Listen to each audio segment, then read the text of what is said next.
Yeah, okay. Ooh.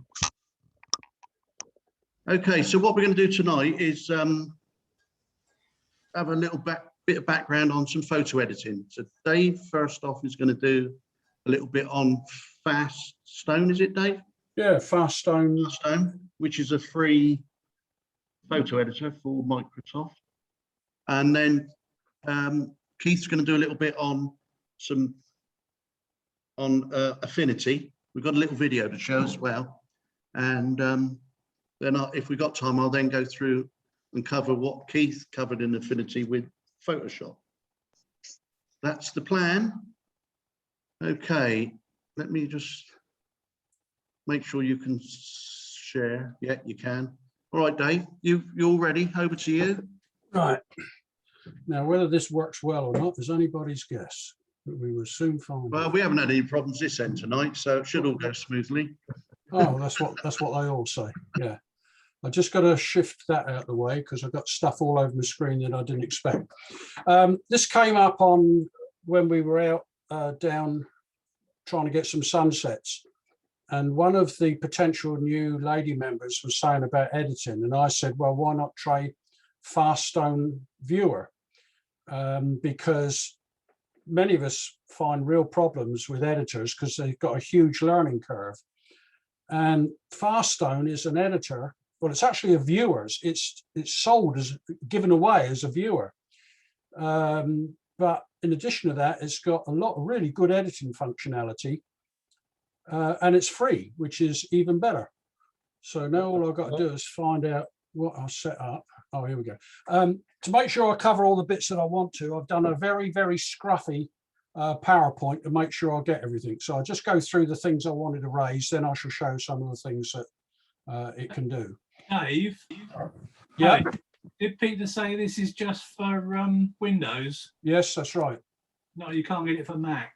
No, which is a great shame. I think personally, I think it's brilliant. I really do.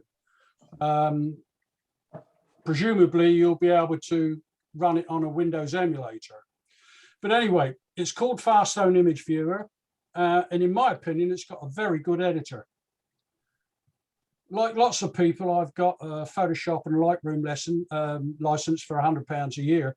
So why do I bother to use it?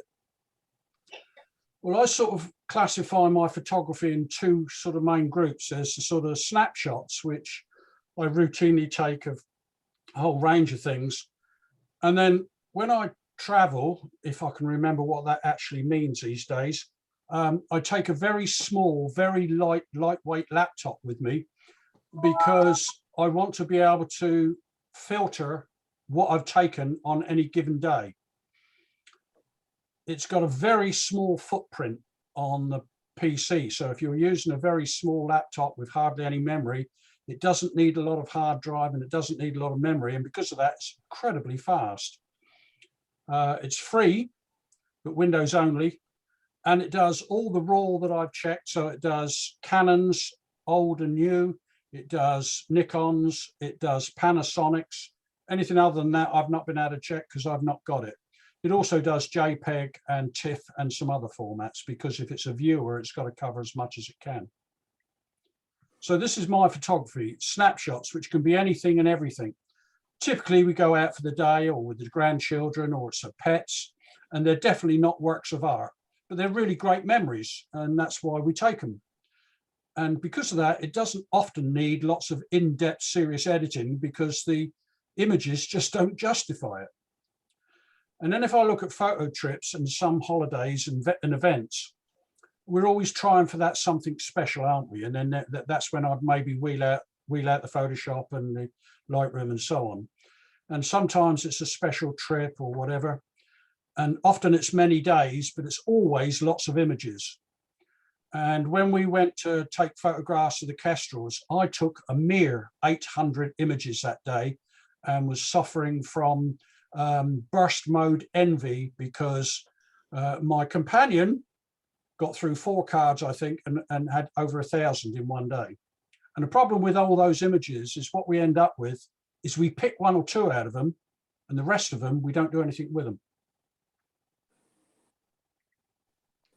So we get large numbers of images, and it's getting it down to a manageable number.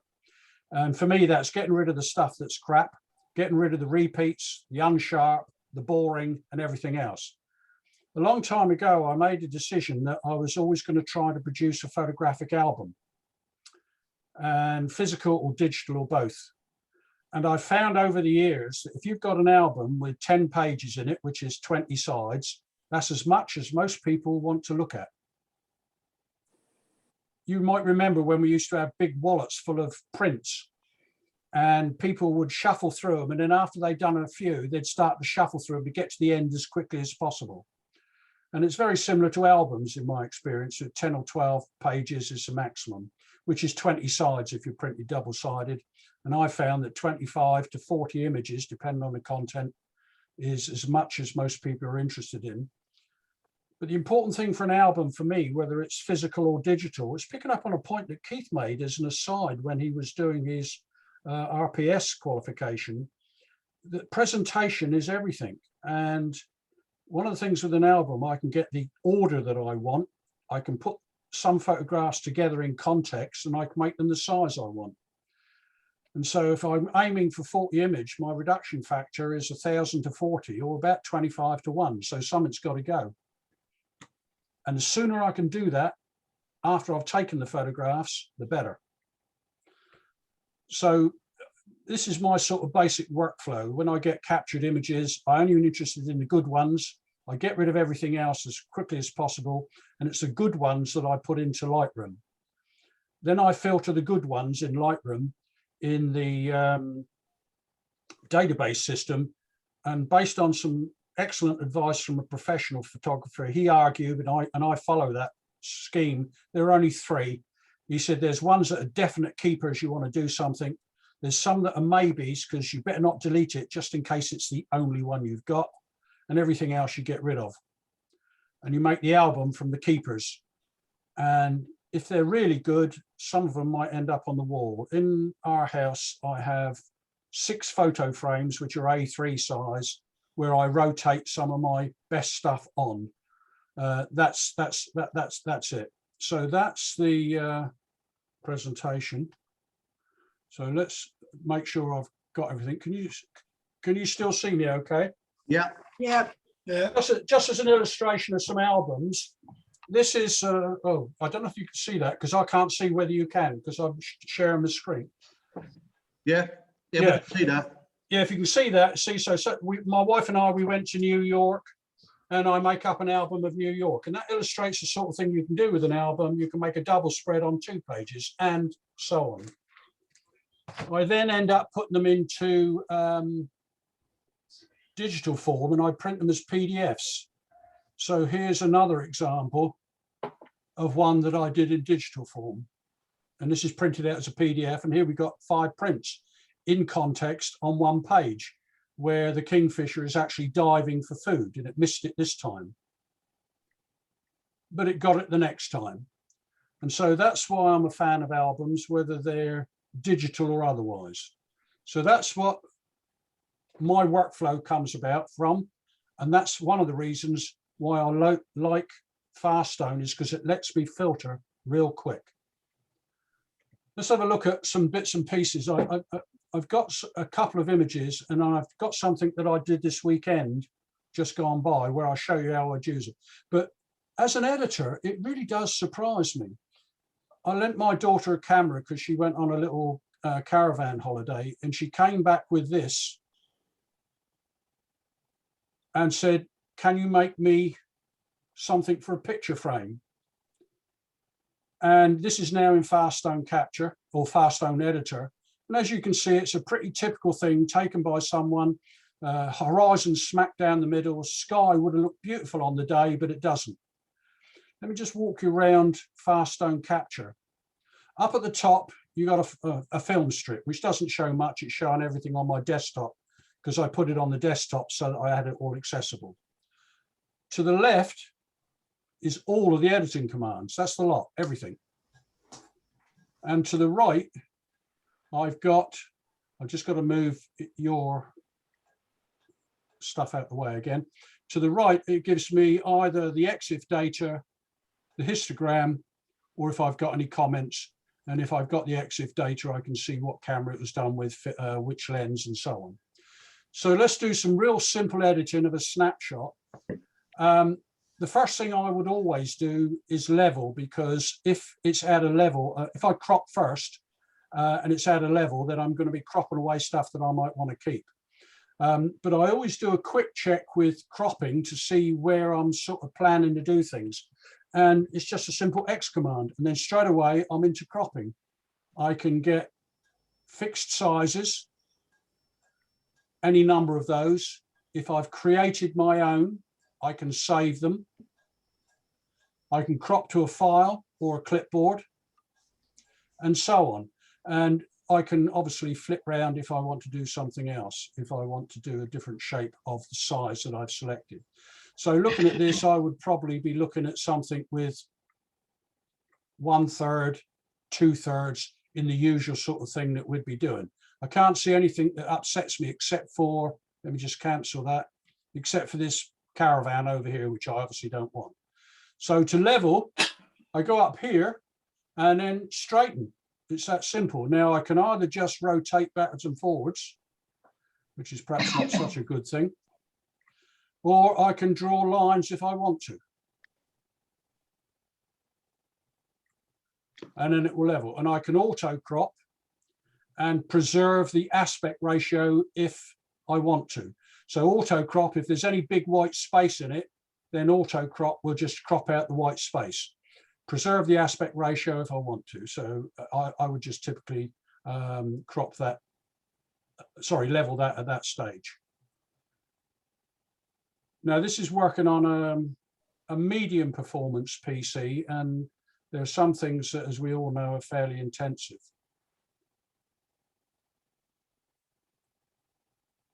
But at that point, it's leveled it. Now at this point, if we were in Photoshop, we'd probably be looking at doing something with the shadows and the highlights, and we can do that. Now, I'm used to the shortcut keys now because I've used it so long, but everything is accessible from this menu. But to get the shortcut for shadows is just Control-T, and I've now got shadows and highlights, contrast and saturation, because they're all related. I can look at it single picture. I can look at it as a pair, so I can watch whatever I'm doing as it happens. But obviously we want to pull the shadows up. Oh, that's perhaps a shade too heavy. I'm not going to be too particular about this because it is only a demo, and we want to pull the highlights down. Straight away you can see there's a big difference. Those shadows are offending my eye, so I'm going to pull them back a little bit. It obviously gets rid of some of the contrast, a little bit more contrast, not too much, because otherwise it's defeating the object of pulling out the shadows. And if we want the sunset to look super, then we can obviously increase the saturation if we want to. So that's some fairly, in my opinion, some fairly comprehensive editing done in 4 keystrokes on one screen. So yeah, that's one of the reasons why I like it. Now at that stage, that's when I would now crop. Oh, let me just do OK on that, otherwise I can't clear the screen. It's now doing the changes that I've applied, as you would expect. Now I can crop. I'm going to go freehand.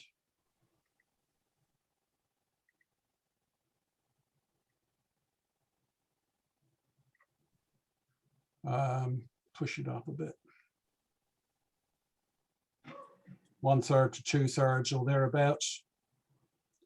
And there's the result. Now, there's no way I could do it that quick in Photoshop. Quite simply because Photoshop is so full-featured, it's got a big footprint both on memory, CPU, and everything else. So it takes its time. So that illustrates some fairly, and that's on a CR2. So that's, sorry, a CR3. So that's on Canon RAW. So processing RAW that quickly. I've got a couple of other things which illustrate some simple things that I'll use it for.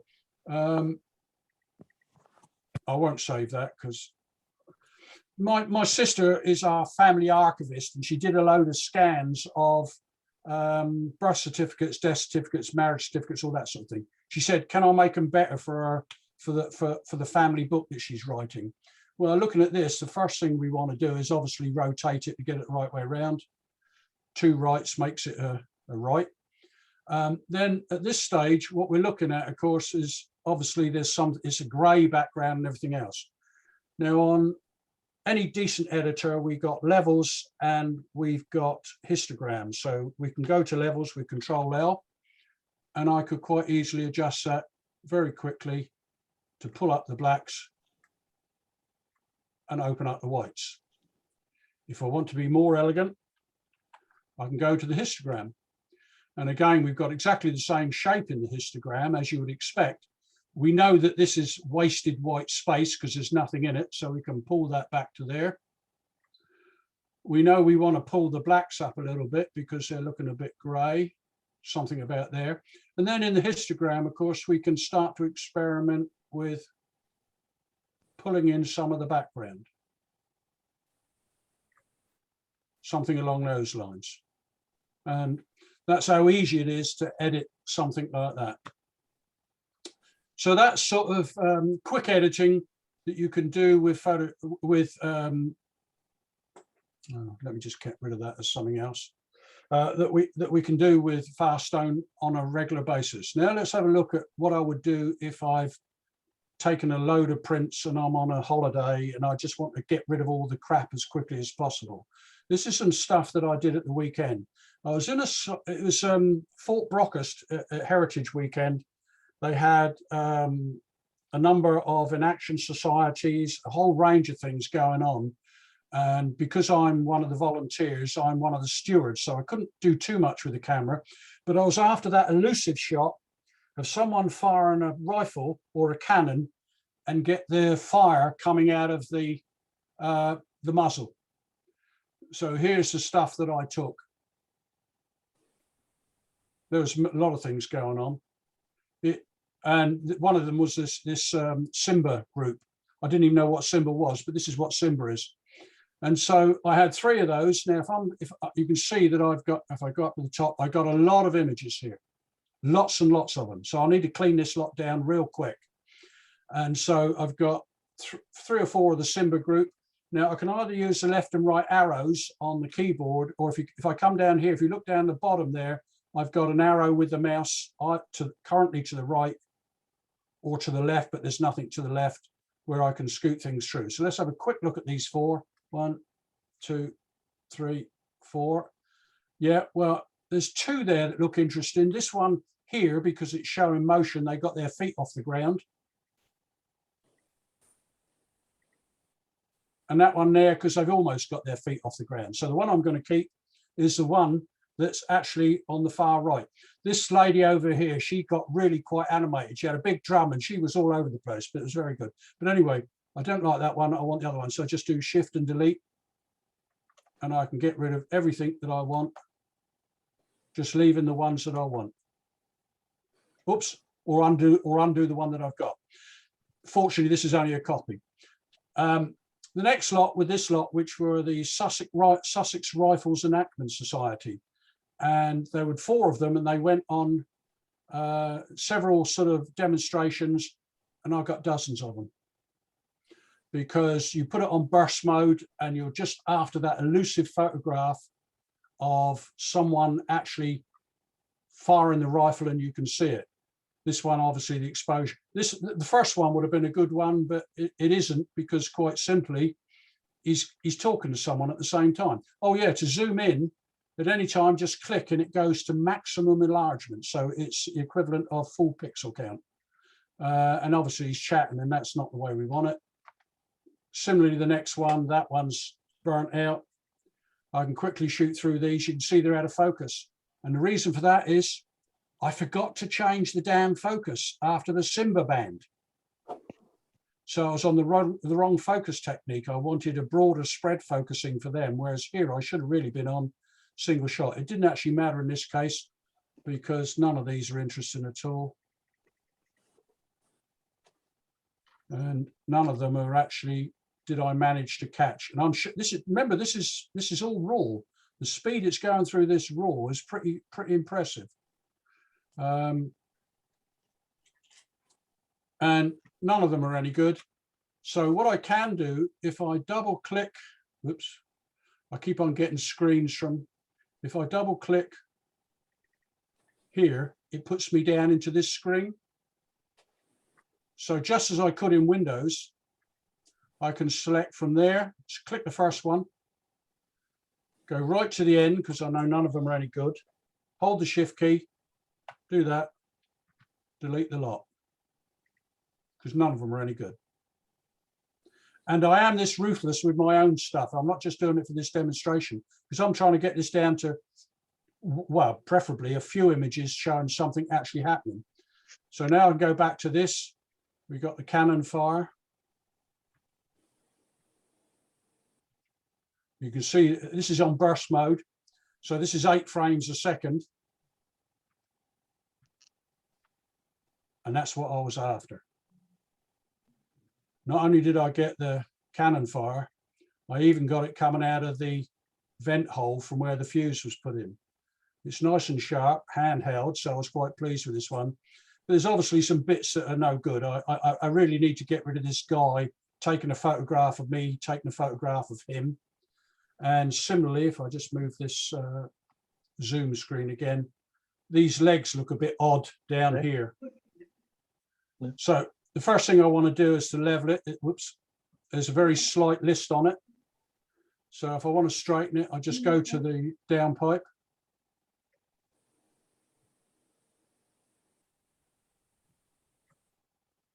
And straighten that. And the other thing I want to do, because I've already done this image, I can tell you what I want to do. And I should do some of it very quickly. This is not a demonstration on editing. It's just showing the functionality that this has. Now, normally, if this was, I would be putting this into, probably into Photoshop, but I'm I'm trying to find somewhere for the zoom screen. Let me just see if I can minimize that. Just bear with me. Oh, that's much better. Didn't realize I could do that. Right. Obviously, I want to get rid of this guy over here. He's in the way. I'm not worried about the people in the background because it was an open day. There are bound to be people around. I want to get rid of these legs. And obviously, I want to crop it a bit that I can. So I'll just do a crop on freehand. I'm looking for the cannon to be firing into something. So really, I want the cannon about halfway so that the cannon is actually firing into something. I want the 2 people at action here. This guy is fine. This guy is not so much. So we crop that out of the way. And then, of course, what we've got to do is to do some cloning. And I'll start with this guy here. And then I shall finish it there because seen one clone, you've seen them all, so to speak. Again, like Photoshop, Control- Control+ will zoom in and zoom out. So I'm going to take some stuff from up here and then start to get rid of old matey looking at me. I'm picking a whole brick and also a bit of the drain pipe so I can make sure I can line things up. Now, I'd normally be a bit more careful than this, because you can see I'm getting repetition. You know, this is being repeated here. The drain pipe is being repeated here. All these sorts of things we normally would try to get rid of. And I'll leave it there for the time being. It's also got color balance adjustment and a whole range of things. I would probably do a bit of shadow and highlight here because I know my camera. And a bit of highlight. And then a bit of saturation to make the jackets really pop as the mood takes you. So there you are. And then at that stage, hit OK.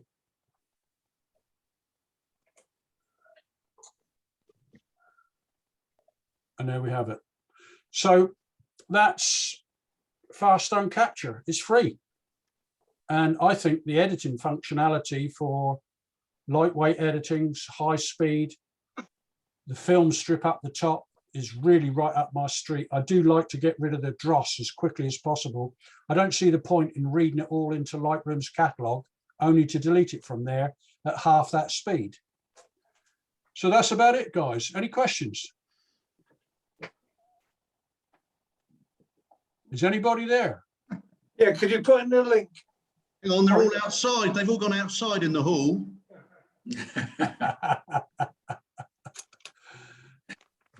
Okay. Dave, can you put a link in? Can I put a link in? Yes. Yeah. Let me just, in fact, I do it on screen because like any decent piece of software, you end up with 6 million people trying to sell it to you. Right. And if you just type in Fastone Capture, oh, sorry, Fastone Viewer. Yeah.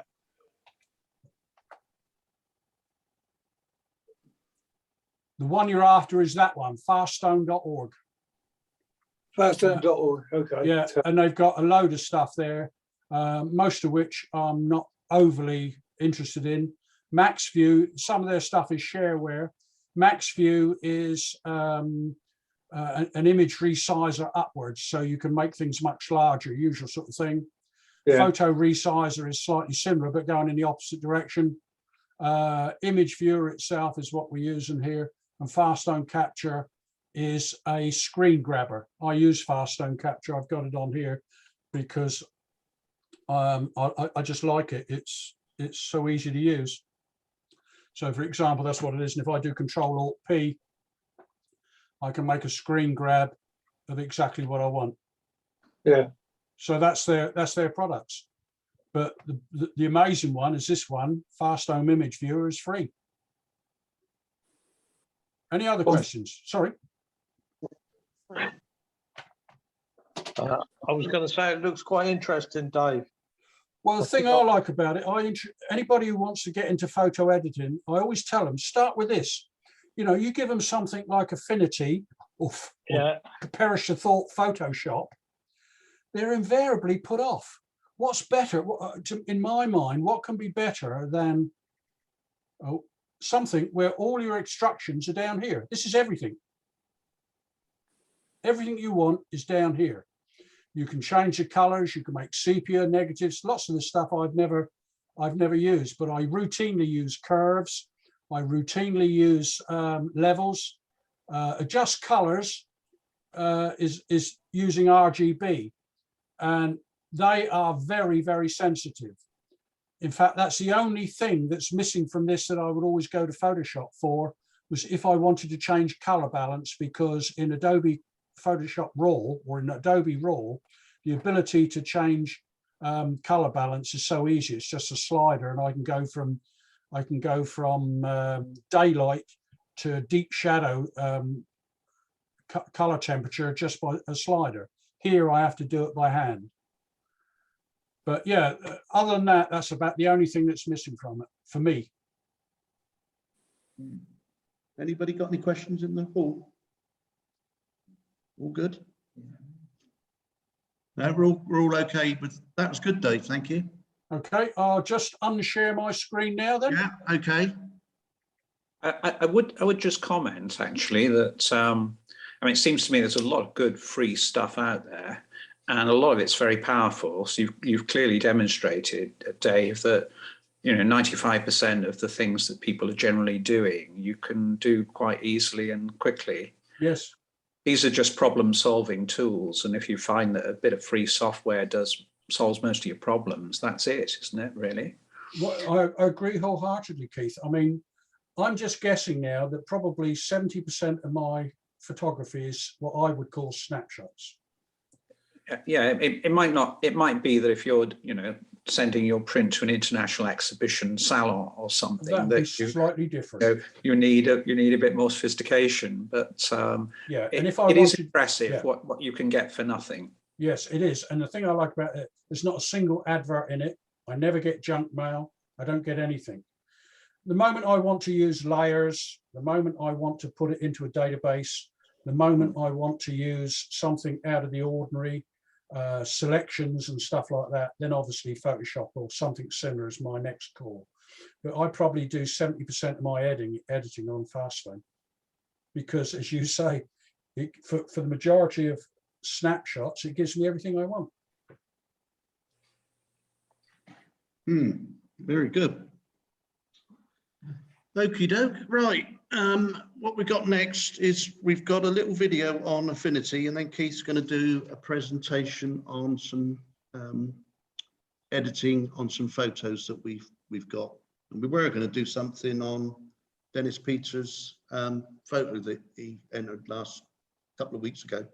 But the pier, he's not here. I can still do it, but I wanted to show him. But anyway. And Right, just as a reminder, one thing I forgot to show, only if we get time, is how I convert those albums into a PDF. But there's no rush on that. Okay, lovely. Thanks, Dave. I, Right. I think just to add the context is that Peter approached me about the idea of some retouching of one or two particular pictures, and we thought it would be a good opportunity just to show you Affinity's tools at a fairly basic level for retouching, so you can see how easy they are to use and compare them with Photoshop's tools. So over to you, Peter. Okay, I'll show the video first, Keith, then I'll get you to do your bit.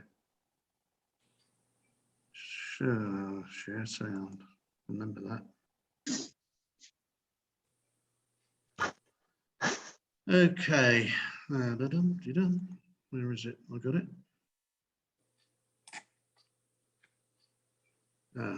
Flipping heck. You know the problem, don't you? I have to turn it off.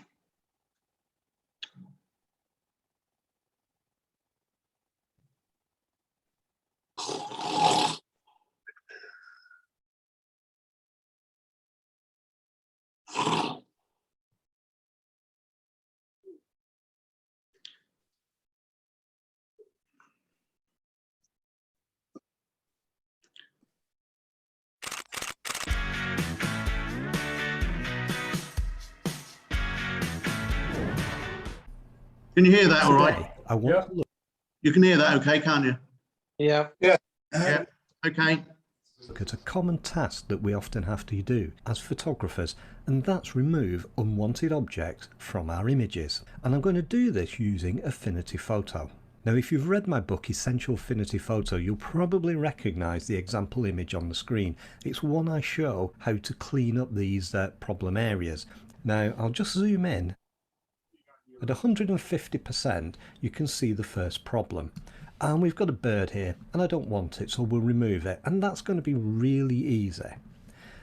The next example is these fingers that have crept into the side of the frame.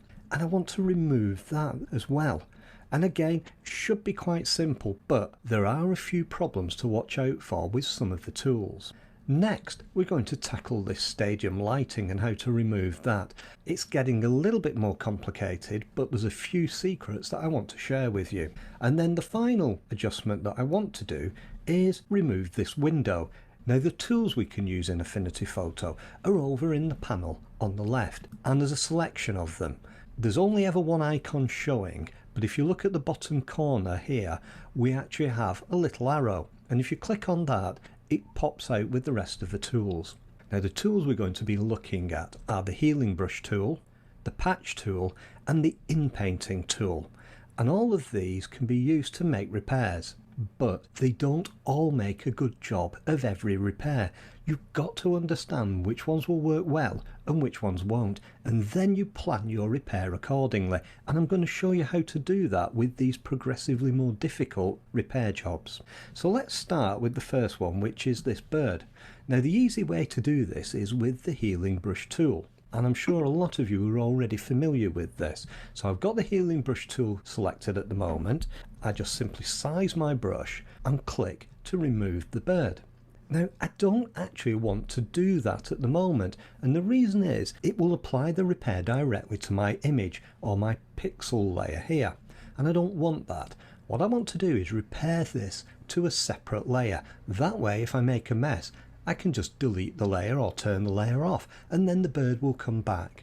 Let's start by adding a new layer. So if I go to layer and just click new layer, and then I can put in here bird repair. With the layer renamed, I can now apply my repair to it. So I've got the healing brush selected. The thing that I need to do is set a sample, but before I do that, I need to make a change to the settings of the brush. If you look up here into the toolbar, you'll see it's set at current layer. Now there is another option which is current layer and below, and I want to use that. Now what this means is I can sample from all the layers in the image and apply that sample as a repair onto the current layer. Watch what happens if I hold down the Alt key to make a sample. So we'll sample from the clear blue sky next to the bird, and that then will apply the repair. So you can see that it's made a really good job. Let's just undo that for the moment, and I'll just put it back to current layer. Now what happens is if I use the current layer, same sample, and click on it, it doesn't remove the bird. And that's because there's nothing on the current layer. If you turn off the background layer, it's completely empty. So what you need to do is always have this current layer and below, and that way you can apply the repair to a new layer. I'll just apply that repair again. There it is. And if I turn off the background layer now, you can see the repair. Now let's look at the fingers at the side of the frame. It looks like it should be a simple repair. So I can make a sample here from the side of the fingers. So I'm sampling from something that's very similar to the area I want to repair. I can then apply my repair. But look, it doesn't make a good job of it. And that's because I can't surround the area I want to repair with the entire brush. I'm just going to undo that.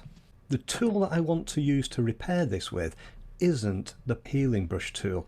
The best tool for this is actually the, if I can just get this up, the inpainting tool. So all I have to do here is again make sure that I've got current layer and below selected, so I'm applying the repair onto my new layer, and now I can just paint over the thing that I want to repair. An Affinity photo will analyze that area, find something very similar, and make a repair using it. So again, I can remove the other finger. Now when I paint in this repair, what I'm trying to do is be quite precise. I don't want to make too large a repair because that then becomes easy to see. Let's take a look at something that's a little bit more complicated, which is this staging lighting. I could increase the size of my brush quite considerably and paint over the stadium lighting, but it makes a mess, and that's because I'm trying to make too large a repair to an area that's quite complex. I'll just undo that. Now the secret to making complex repairs like this is to plan your repair. Now what we could do is deal with what I call edges first. Now an edge is where the object that you want to repair crosses over with another object in the image. If you look at this example, you can see that the stadium lighting actually crosses over with the fence. So I'm just going to reduce my brush size down, and we could deal with that. That's going to be an area that we need to actually fix quite carefully. The other area where we've got one of these edges crossing is here, where the lighting crosses with the background hills. The inpainting tool may or may not be the best tool for this job. Let's have a look how it deals with first this area. It's made a reasonable job of that. If you didn't know that the hill was flat there in the background, you wouldn't be able to tell that that had been repaired. I'll just undo it and let's try for an even smaller area of a repair. And there it's made a really good job of it. Now watch what happens if I try to repair this bit with the fence. Now I'm expecting it to make a bit of a mess of it. It has actually, it's done a fairly good job, but it's not perfect. So I'm just going to undo that. The other tool I could use to do this is the healing brush tool again. Now I'm just going to size that down, and this time I want to sample from an area here where we have a vertical post. So I've placed the repair there, and now it will actually copy that post over onto the repair area. And I've got a perfect repair. and it lines up with the other part of the fence here. So I've now isolated the rest of the post here against a clear background. The stadium lighting further up is also isolated against a background.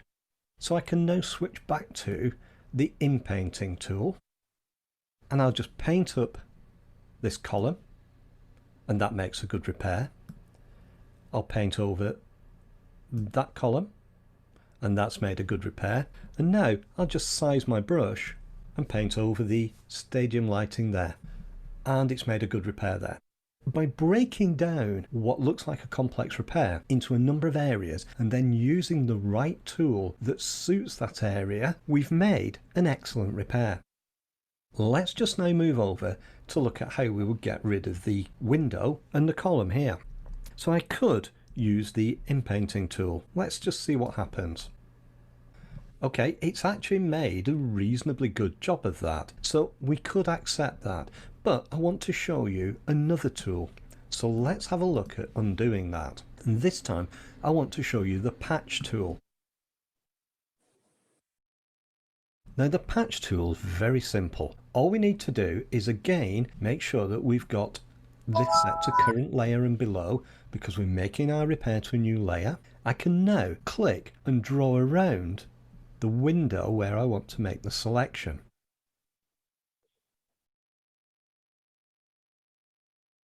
So I've now selected the area for the repair, and now I can sample another area to use in that repair. So let's have a look at the column there, and that looks pretty good. And now I can just line up my repair. When I'm happy, I click.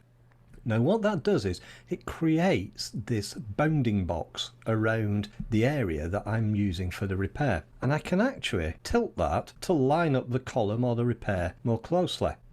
I've resized it, tilted it slightly, and now it's looking like it's made a reasonable job of the repair. And I can now accept that, and we have our repair. Now this line here isn't quite going up to the column as before, so what you can do then is just use the healing brush tool to clean up that edge and just copy it over to that side. Now I'm just going to undo that. This time, rather than actually setting a repair, what you can do is click this option here. Selection is source. And again, I'm going to copy around the window. Now, as I've done that, you'll notice that I've missed part of the window. So what I can do is I can actually click this option up here to add to the selection. And now we have a better selection, but it's a little bit too wide at the bottom. So I can now subtract from it as well. And now we have a cleaner selection. Now that I've got my selection, what I can do is actually duplicate it. And there we have the new window. And that's something that you can do with the patch tool very easily. It makes it easy to actually duplicate parts of an image and copy them over. And you could carry on duplicating them as many times as you need to.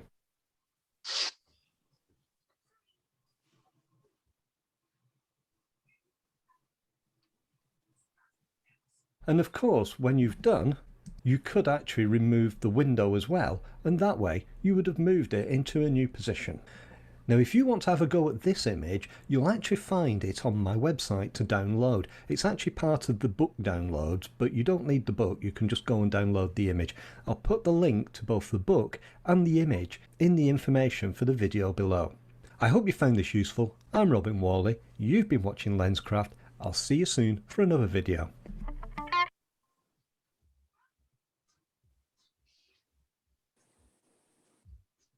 Right.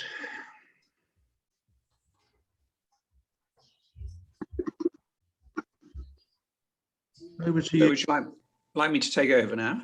Yeah. Let me share my screen then.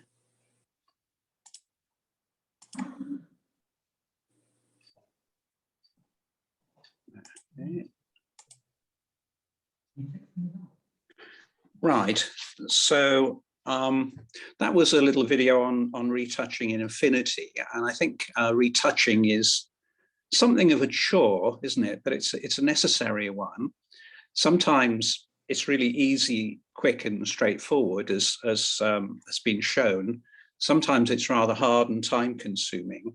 But I think the methods are worth practicing, and the reason is they give you options that you wouldn't really think possible. So to illustrate that, this is a photo of mine, a before and after. So left-hand image is what comes out of the camera, and in Dave's parlance, that wouldn't be a keeper, would it? You just chuck that one away. But actually, I've made the image on the right. Maybe still not a competition winner, but I really wanted to practice using the different retouching tools, and I came out with that.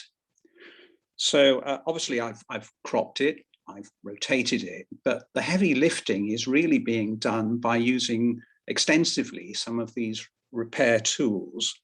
They've removed all the mess, all the confusion in the picture. Without that, the photo is worthless. With it, it's better.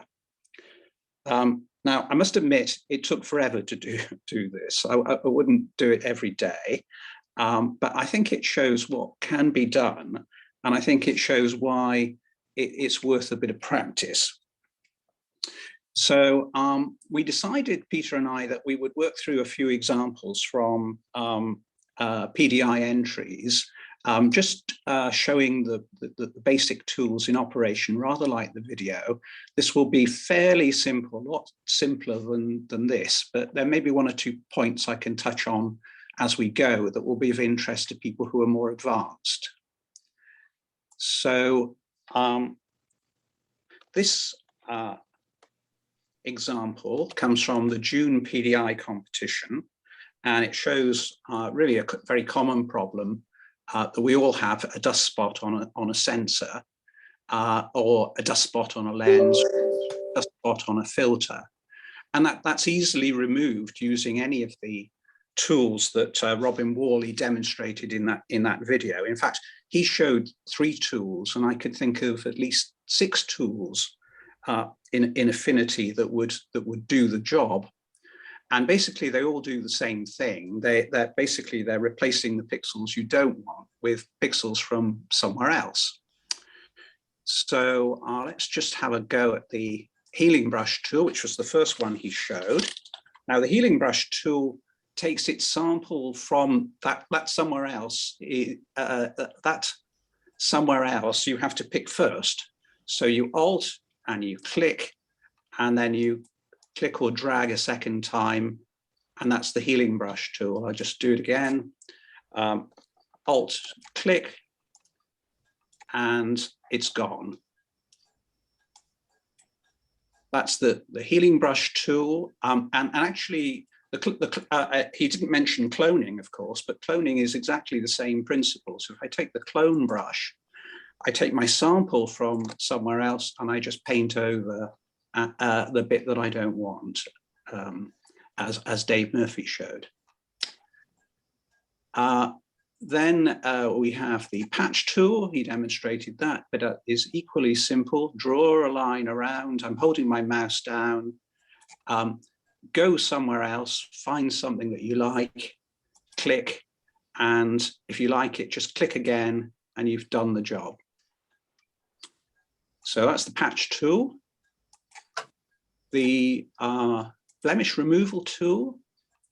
I think so. The next other set of tools really start on the blemish, and you pick your sample by moving away from the blemish. So you click on the blemish, and you just drag the mouse to one side till you've got something you like, and let go. So on the blemish, drag somewhere else, and let go. And then he mentioned the inpainting brush tool. I really like this one. I find that it deals with rather complex things quite well. You want your brush size to be not much bigger than the blemish, and you just paint over it, and that is really easy and really intuitive. So that's one example that's easily fixed. And here's another one where it was suggested that maybe that bird in the background could be removed. And it's just as easily removed by any of the things I'm showing, really. So with the healing brush tool, I just need this to be kind of bird size, and I click up here and I paint and it's gone.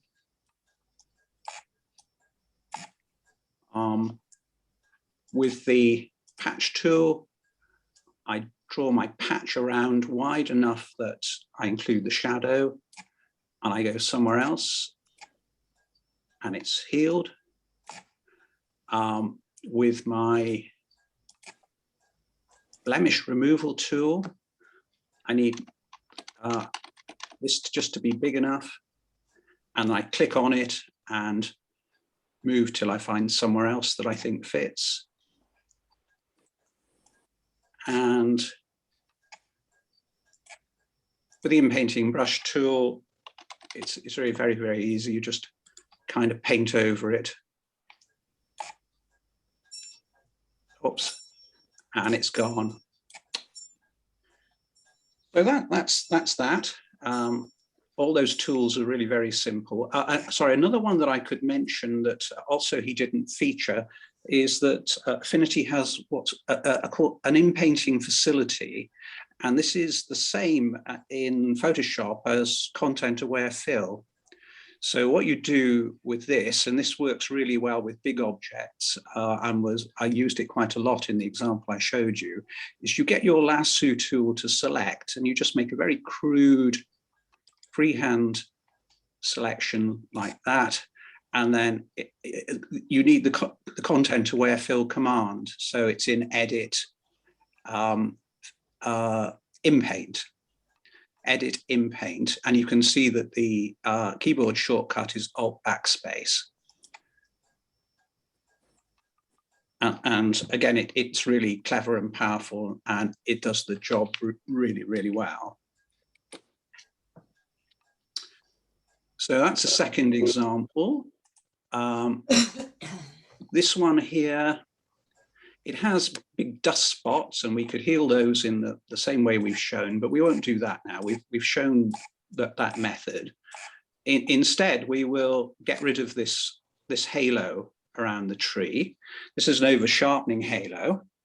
And just as an aside, of course, software doesn't really sharpen. What it does is to add edge contrast so that apparently it appears to you sharper. And it adds contrast by lightening the lights and darkening the darks. And where it lightens too much, you get this halo sometimes. And the best way to remove that, as I think we've demonstrated on other occasions, is to use the clone brush. And it looks like a sort of very difficult thing to do, to clone all this light out. But actually, it's a very easy thing to do. Because the clone brush comes with blend modes. And if you choose the darken blend mode up here from this drop-down dialog, what that's saying is that when the clone brush operates, it will only add pixels if they're darker than the pixels that are below them. So if you pick then a sample from the sky and it's darker than the halo, but not as dark as the tree, you can just very quickly paint over here, get your brush size the right size for this. Sorry, I want it a bit bigger. And you can paint quite liberally and quickly, and even go into little nooks and crannies and do a pretty good job. If you look also, there's a halo down here on the horizon, and it'd be equally easy to do that, like that. Okay, so that's removing halos caused by over sharpening. Now, it's perhaps worth emphasizing that retouching isn't just a matter of correcting faults. As Robin Worley hinted, there aren't really faults here that need retouching, but you might decide as a matter of artistic preference that you don't want that bicycle, or you want several bicycles, as he didn't want that window, or wanted several windows. And I often do this in my own editing. I'll just show you this not terribly good picture actually from Leap. I struggled with the highlights, I struggle with the shadows, but it's not that I want to show you. What I want to show you is that I often retouch to make things simpler because I like it that way. So if we look at all these people here, it's lovely that so many people are enjoying themselves, but it's a bit of a mess. And I think it looks much better like that. So there's nothing, it's not that it's a fault in the picture, it's a matter of artistic choice, that I think that's more dreamy and romantic than having all the clutter of the other image. And along the way, I've tried to correct the worst things in my pictures. So if you look up here at the blown highlights, I'm afraid it's a disgrace, but they are there, and I've tried to clone some of them. So it's a matter of artistic choice, I think. So if you go back to this picture, let's say we don't want this bicycle. We will use the patch tool, and we will, whoops, and we will remove it. Or we will say, like Robin Worley did, that we want lots of bicycles. So we'll set selection as source, just click this up here. That's telling it this is the thing that we want to duplicate. And then we can just put some extra bicycles in like that. Right, okay, I'll leave it like that. Now, the other thing just to mention is, he doesn't cover this, but it's also a matter of artistic choice that you might find this shirt down here distracting. And if so, there are lots of easy ways to correct it. I'll just show you a couple. So one is that you could take a hue, saturation, luminosity layer, try and pick this red. So I'll click here, and that makes the picker active. Click on the picker, click on the shirt, and take its saturation down. So that's one method. I should just mention that that's reducing the saturation of reds across the whole picture, and really the right thing to do is to use a mask. So the hue saturation layer comes with a white mask, which means everything, it applies to everything. If you invert that layer, which you do by Control I, you make a black mask, and then you can paint in white just on this bit. So that's a more accurate way of doing it. But basically, you want to locally apply a different hue, saturation, luminance. So that's one method of dealing with that. And another one I discovered recently is applying a pixel layer and painting on it. So if you apply a new pixel, you add a new pixel layer, and you change the blend mode to color, then what that is saying is that when I paint on this layer, it will take the color from the pixel layer, and it will take all the texture and shape and tones from underneath. So all you need to do now is load your paintbrush with the color that you want. And in Affinity, it's a little fiddly to load your paintbrush. It's this front cut. At the moment, the front color is white, so it will paint in white. What you do is you take this eye stopper and you pull it down over something that you like that, a darker color, and it doesn't immediately go and become the front color. It's kind of stored in reserve here. So you have to click on that, and now it's the front color. you take your paintbrush. Sometimes it goes to the back. You have to put it to the front again. And then with your paintbrush, try and make things a bit bigger. You can just paint that color in like so. Okay, so I mean, clearly you could spend a bit of time and do a better job, but it's an easy way to remove the distraction. So, Peter, did you want me to talk about Bembridge, or is there not time? No, you carry on and do that, Keith, if you want. Okay, well, this was the one of the ones that Peter approached me with, and it was shown in the competition. It was an image of Dennis Peters, a lovely photograph, I think, of the Bembridge lifeboat house. He got up at the crack of dawn to take this excellent picture. But the comment was made, it's a shame about this structure here in the sea that it intersects with a pillar. This one looks great. If only that one was somewhere else, that would be good.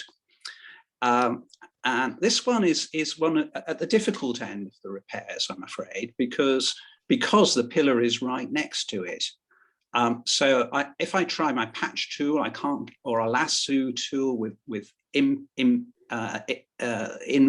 in painting, I can't really get this side of it. And if we try some of the tools, we'll see they don't really work terribly well. So make my brush a bit bigger. So this is the healing brush. So I'm going to sample from here and try and paint here. And it's, as in Robin Worley's example, it makes a little bit of a mess of it, really. So that's not so clever. If I try the blemish removal tool, so I now have to make this, to click on this and pull away. It's not too bad, but if you look, it is really still pretty messy, and it has a sharp edge, and I've also destroyed the pier completely. So that's no good either. And I don't know about you, Peter, how you would solve this, but to me, perhaps the best way is to try and protect the pier so it's out of it, and then see what you can do. So one thing you can do here is you can take your selection brush and you can just choose this kind of quickly choose this bit of the pier. And you might need to be a little bit more careful just here, but like that with your selection. But basically, you've chosen that area, and that's the area you don't want to destroy. So what you can do now is you can invert the selection so that you've got everything but that area, and therefore any cloning happens on everything but that area. So you select and you invert the pixel selection. Looks the same on the screen, but it's not the same. That you can't do anything on this now. So now I would try the clone brush, and I hope that this would. Oh, sorry, and it's still on darken blend mode, so make sure it's on normal blend mode. And I think now I can probably paint fairly easily. So I've, and that's not bad. I mean, we've still got to deal with the shadow down here. You still might have brightness and darkness that isn't ideal. So what you have is definitely a fiddly repair. And I suppose in an ideal world, I would have said to Dennis, could you just take a few steps to this side, I suppose, to this side, so that this is in clear space. Because once it's in clear space like this one, I've shown you that it's really easy to do the repair job. But once you've got it close to a structure, you are having to work a lot harder. And I can actually show an example from a photo shoot I had with Roy recently. So that's not what, sorry, I go back here. Right, okay. So the story here is that Roy and I were out photographing heather in the New Forest, and I saw these nice leading lines coming up to a nice tree, but in the background, you don't have a lone tree, you have what I would call now the Bembridge problem. So it's a real nuisance that that's there. You can remove it, but it is fiddly. So what I suggested to Roy was to take the picture that he wanted like this, but to take a second picture where he just stands a little bit to one side, so he has a clear view of the tree. Then it's not very difficult actually to put the bottom half of the first picture with the top half of the second picture. So the top half of the second picture is just selected with a rectangular marquee tool. You copy and you paste and you put it here in this, and you get this result. The only thing about it is that you have to just hide the join because you might have very sharp edge here. So we'll go to the file where we've done that. So that's his original picture. I've made the canvas a little bit bigger because his second tree was slightly different size. And I put that tree on the top. And if we look, that's what I cut and pasted. I then added a mask just because the edge was sharp. Without the mask, if you look, you can see a line there. And the art of this is to deceive people, isn't it? So I put a mask on, and if I click on the mask, you can actually see I've just painted a bit in black in a wiggly line so that you can't see the join. So there's a message there, and that's that it's not just retouching at the end, it's thinking at the outset when you're taking the picture about the post-production. And if there's a problem like that, consider the possibility of taking a couple of images and making the job easier in post than using these tools. So, okay, Peter, Yeah. That's what I wanted to say. Brilliant. Thank you, Keith. Anybody got any questions on that? Some of it we've seen before, which doesn't hurt going over again. Obviously, it might be a bit new to some of the newer people. It just makes you realise that whenever you see a picture in the paper or online, you shouldn't really believe it too much, should you? Because you just don't know what they've done to it. You shouldn't believe any of my pictures. Well, no. I mean, this one also needs a bit of repairing still, doesn't it? To get rid of these people, Yeah. get rid of these trees. I pointed out to Roy quite a lot of dust spots on his sensor or his filter, but it's really trying to anticipate the problem when you take the picture, isn't it? Yeah. If you can take it or move to take it how you want it, it makes life a bit easier. Yeah, and or make two photos instead of one and put them together if that looks like an easy thing to do. Yeah. Fine. Lovely. If you'd like to unshare. Sure. And then I'll just have a look. I had to restart my computer, as you know, so all my work I had saved has gone.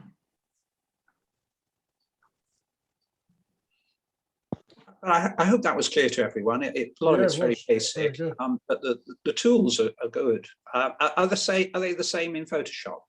Yes, pretty much. I just had one more way of doing the Bembridge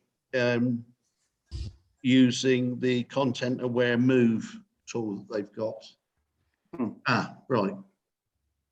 Let's see. Can I ask Keith, can you hear me okay? Yes. Yeah. When you were combining the upper and lower, one of the selection tools in Photoshop that I use an awful lot is the modify edge, and then I'll feather the edge by about 3 or 4 pixels. Yeah. And then I could have, I would have done that in the selection, I think. So I think with the last precisely. people, you could still feather it if you wanted. Yeah. I was just a bit lazy, really. It's actually, it looks like a long business, sorting out Roy's tree. It doesn't take more than 2 seconds, really. No, that's it. Yeah. It's not like the butterfly picture, Which took you a shade longer, I think. a shade longer. And it's now got a plaque on it that says Roy's tree. Yes, it's Roy's tree. Yeah, well, just following on from what you did, Keith, in Photoshop, it's fairly, the tools are fairly similar. You've got the that dust spot, or so we just use the same spot healing tool, if I can find it. And that just, yeah. I mean, So Peter, the other thing was, I mean, don't have to move on if you've got some more things to say, but that's okay. otherwise, are you interested now in the blemish removal stuff? Sorry? Have you got time for me to talk about blemish removal? And Yes, people's sure, if you want. No, if you want to, because I'm only going to go over what you've gone in in Photoshop. And it's exact, it is pretty much identical tools. Yeah, well, it's what other people want, really. I don't mind. I have a picture of people of a girl with facial acne, and there is a technique there that's, yeah, you can use the same tools, but there's actually a slightly better way of doing it. Go on, then do that, because I think they'd rather listen to you than me. Are you sure? Yeah, Jackie just said yes. Okay.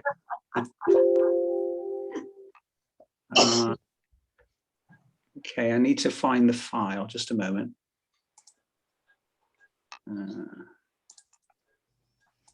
Yeah. Okay. Right. So there is a technique called frequency separation. Now, I don't know whether people have heard of that, whether it's just something they really know about or something that's obscure. But basically, it's a method of, what you have in your picture is you have texture and detail on the one hand, and you have color and tones, lightness and darkness on the other.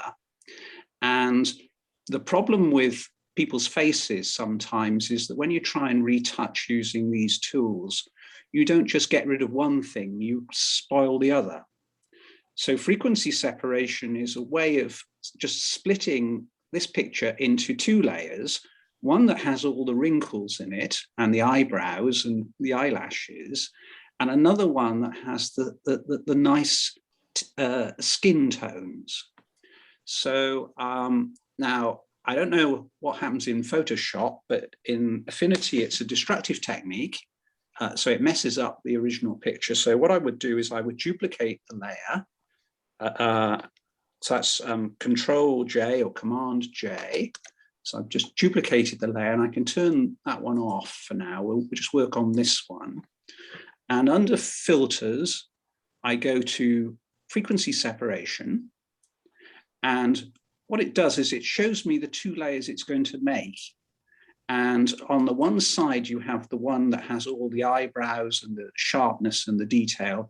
And on the other, you have all the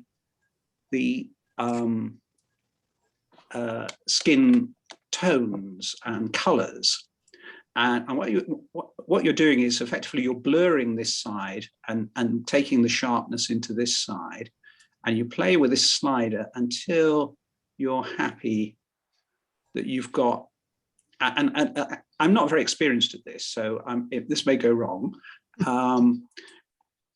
but because where you set the slide is quite important, really, in how good the result is. And of course, there's a whole career for people in the beauty industry in knowing exactly where to leave this slider. But we'll say it's there. And the frequency separation is done. And here are your 2 layers. So that's the top layer with the eyelashes in it. And this is the bottom layer. I'll turn that one off, which is a bit blurred. I probably left too much in that bottom layer, you see. I probably should have taken more into the top. But we'll see what we can do. So the idea now is that you just use your clone tools here, I think. So let's try the blemish removal tool. I pull away and I do that. I pull away and I do that. Said I'm not very good at it. Pull that one away like this. And maybe there's a kind of quick way of doing it as well.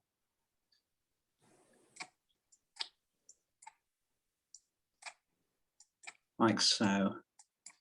Now you need to watch a video by someone who really knows what they're doing here, but okay,